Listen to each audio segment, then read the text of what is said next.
All right, let's get started on my next video. Last time we left off right here with multi-inheritance. My objective for these videos is to reduce the length of these videos down quite a bit by just covering a section at a time, preferably about 20 minutes, 30 minutes max. For the first video, one of my videos you've seen, we have W3 Schools on the right here, which is our source for knowledge on C++. They also have multiple other languages there you can try to learn if you want to. On the left side, we have VS Code, which is a text editor. There are multiple types of text editors out there, including ones that are built into software when you buy a PC. So let's go and just dive right on into this. C++ uh, multiple inheritance. Multiple inheritance. A class can also be derived from more than one base using a comma separated list. Okay. And then we have an example here. So let's go ahead and get started on writing our example here. I'm going to go ahead and delete everything from basically all the derived classes I have here. Get started with just the class by itself. So we got the base class, a parent of other classes. Yeah. We're going to keep the same name as what we did before in the last video. We got public still set there, void my function, and then pretty much the same output as we had before. So everything's the same as far as the parent or base class is concerned, but we do need to add a derived class into here, or maybe not. Let's start out with the comment that they have here. Another base class. Yeah, so we're going to create another class here.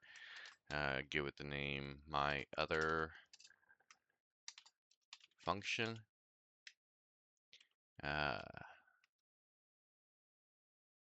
Oh, no. My other class. I am reading too far down.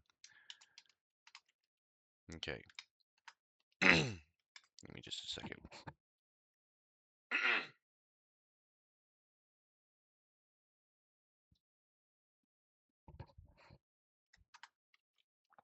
All right.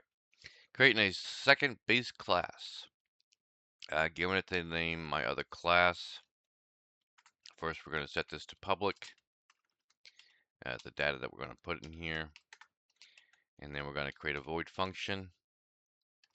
My other function. This is what I was trying to type before. I was reading too far down. 0 parameters in that. Curly brackets for our data, standard output.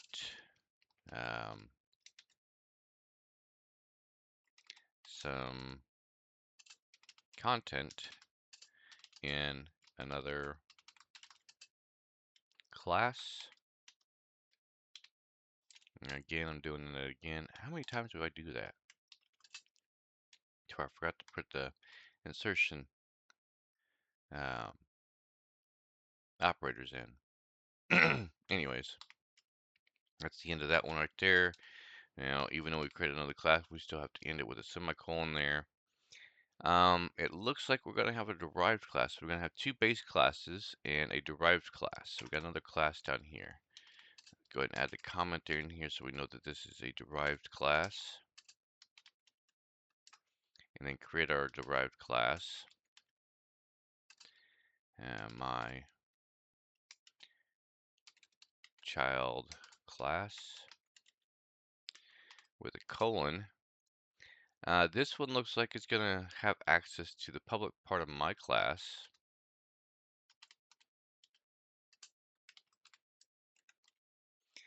And with a comma, going to have access to the public part of my other class.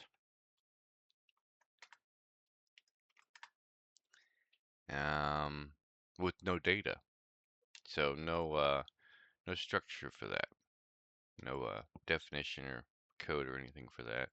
But yeah, code would go in here if we were to put code in there. And then down to the main here, let's go ahead and clear out this. Um, First thing we're going to do is create an object for my child class. Call it still my object. Access the my child class, or the class, yeah, through the my object dot my function.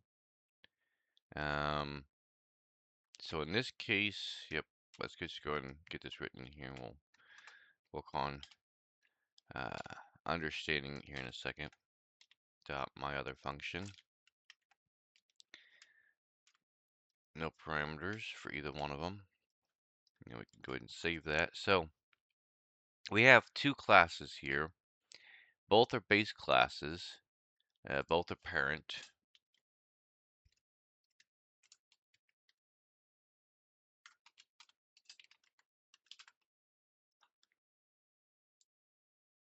Let me go ahead and get rid of that right there because nope. So I made that full screen and I did not mean to. Not sure what button I hit right there. So give me just a second. Okay, I think I know how to fix this. Nope, that's not it.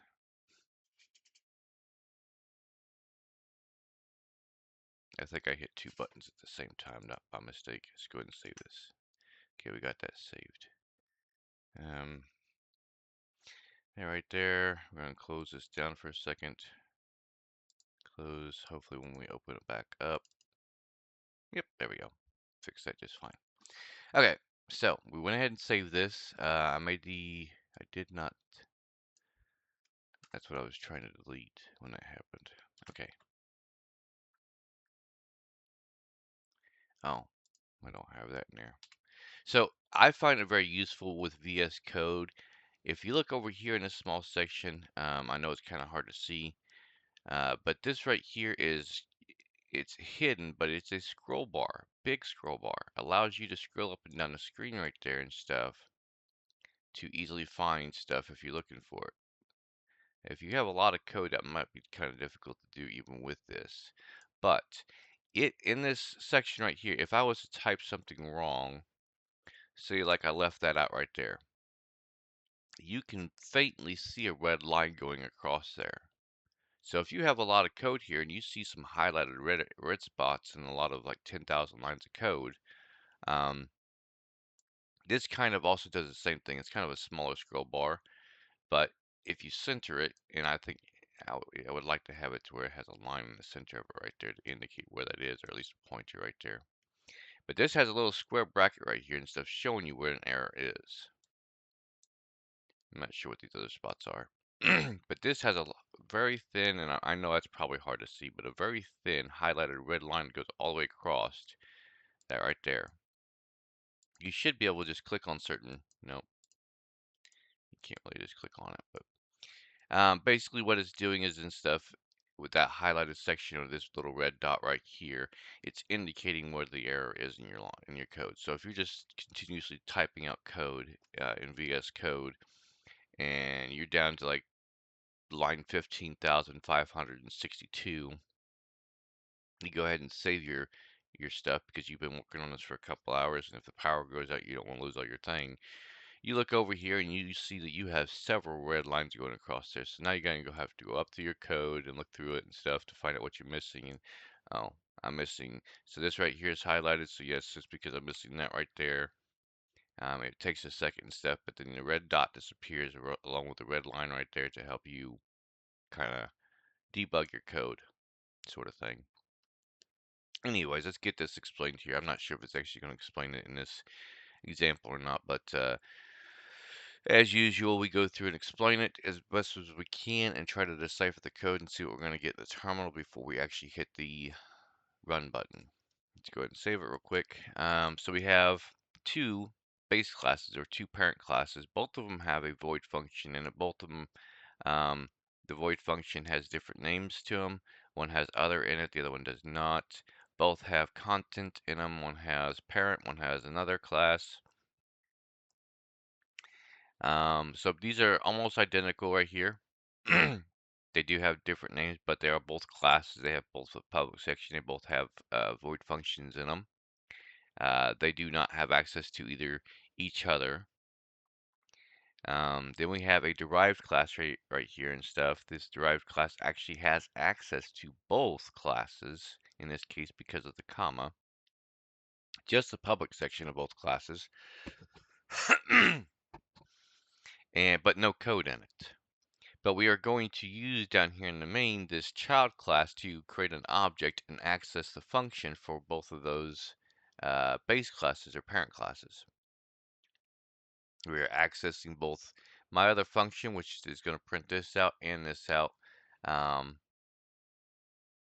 using the child class because it has access to both these classes. So there's another form of building classes and stuff to where if you wanted to, you can, and I'm sure, I mean, we got this all in one line right here. I'm sure it's very possible and stuff if you wanted to create this a little easier, especially if you're going to have multiple of these to have it set up this way right here.